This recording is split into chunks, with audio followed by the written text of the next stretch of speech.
Chicago Bears have fired their head coach, Matt Eberflus.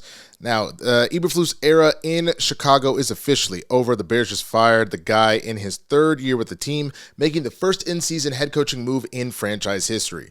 The news broke on Friday, less than 24 hours after the Bears' sixth straight loss at the hands of the Detroit Lions on Thanksgiving Day, a result that was met with heavy criticism. With possession of the ball and down 23-20 in the final minute of the game, Eberflus elected not to use a timeout to stop the clock, and Chicago's late push-up came short.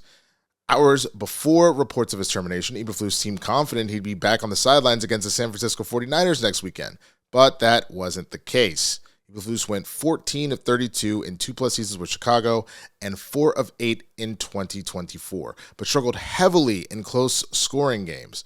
Bears offensive coordinator Thomas Brown will take over for the rest of the season. Whoever gets the full-time gig will have the opportunity to work with the 2024 number 1 pick Caleb Williams and a talented offense. So despite the organization's recent struggles, the future could be bright with the right person at the helm. All right. Look, man, there are two people that should have lost their jobs a long time ago, and that's Matt Eberflus and Mike McCarthy. Let's just keep it a buck, man. Eberflus did not do a good job prior with Justin Fields and everything else like that. And then the idea was, okay, you bring in Caleb, you're going to turn it all around. And he didn't.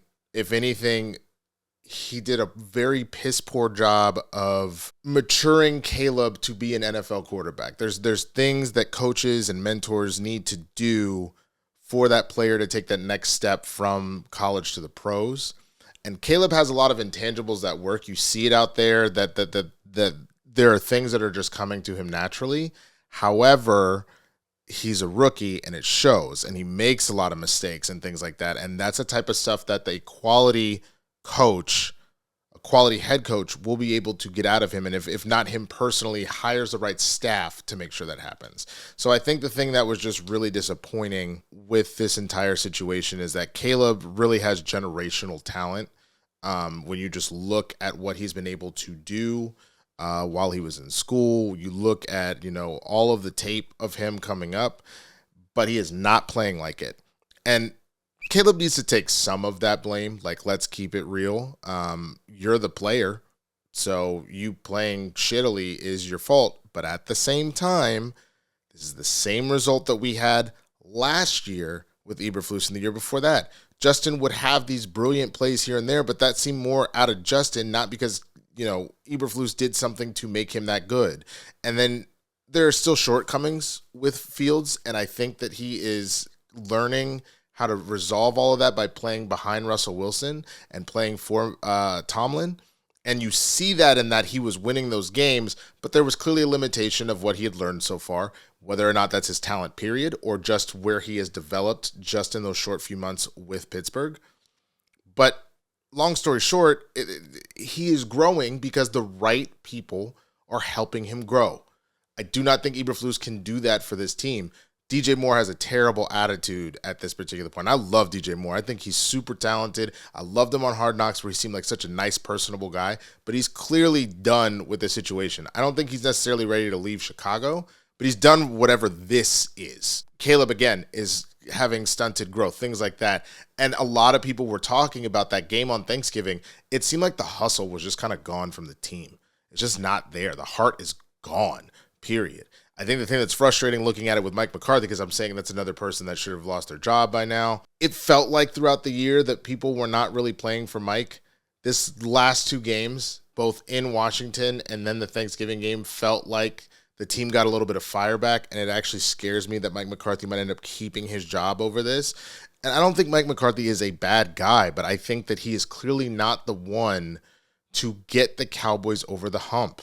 He's good enough to get them to have a winning season, but he's not good enough to get them more than a playoff win. On top of the fact that the truth of the matter is, somebody has to be able to shut Jerry Jones up, and Mike McCarthy is one of the good old boys that Jerry likes to have around, that Jerry gets to fully call the shots. He doesn't expect any pushback from anybody. They do what he says. They just kind of, like, even if Jerry says something wild, they're just like, oh, okay, well, yeah, well, things, but, we're doing well. We're doing fine. Like, that's the problem. Jerry wants such complete control that that is why, as someone like Jason Garrett, who was there as long as he was just like, well, I have my job and I'm going to do my thing. But you need the edge of a Tomlin, of a Belichick, of a Pete Carroll, numbers of coach Andy Reid, the coaches that are like, no, I'm running the show. You own the team. Hell, in this case, you're the GM. That's fine. But I need you to leave me out of this, and you need to let me do my goddamn job. Okay? And that is the type of coach that both Dallas and Chicago needs if they're going to get out of this slump. And I would argue that you've got a little bit more hope technically with Chicago just based off of the young talent on that offense, that as long as everybody kind of stays and you get the right person calling the plays there, they could be really deadly. Honestly, Dallas can do that too, but as much as I feel like both of these teams are dysfunctional, I find that the Cowboys tend to be more dysfunctional because I also, as I have said multiple times on this show, you can go back and watch the other clips, I really think something is wrong with Jerry Jones at this point, that maybe dementia is setting in, or maybe he's really stressed out, or whatever it is. I would chalk it up to old age, but whatever it is, something is off, and it is affecting decisions on the team, on signings, on media interviews, all that stuff. So circling back to Eberflus, look, I don't like seeing people, just as people, lose their jobs. But you clearly were not a good head coach, at least for this team. Maybe you'll get another opportunity in another city like that. I'm sure he will at least be able to be a coordinator again somewhere else. But this ain't it. This ain't it. But you let me know what you feel in the comments. Do you agree with me? Do you think that it was time for Eberflus to go? Or are you thinking, hey, man, why are you doing that midseason at this point? Just let him finish it out and let's see what happens. Let me know what you think down in the comments.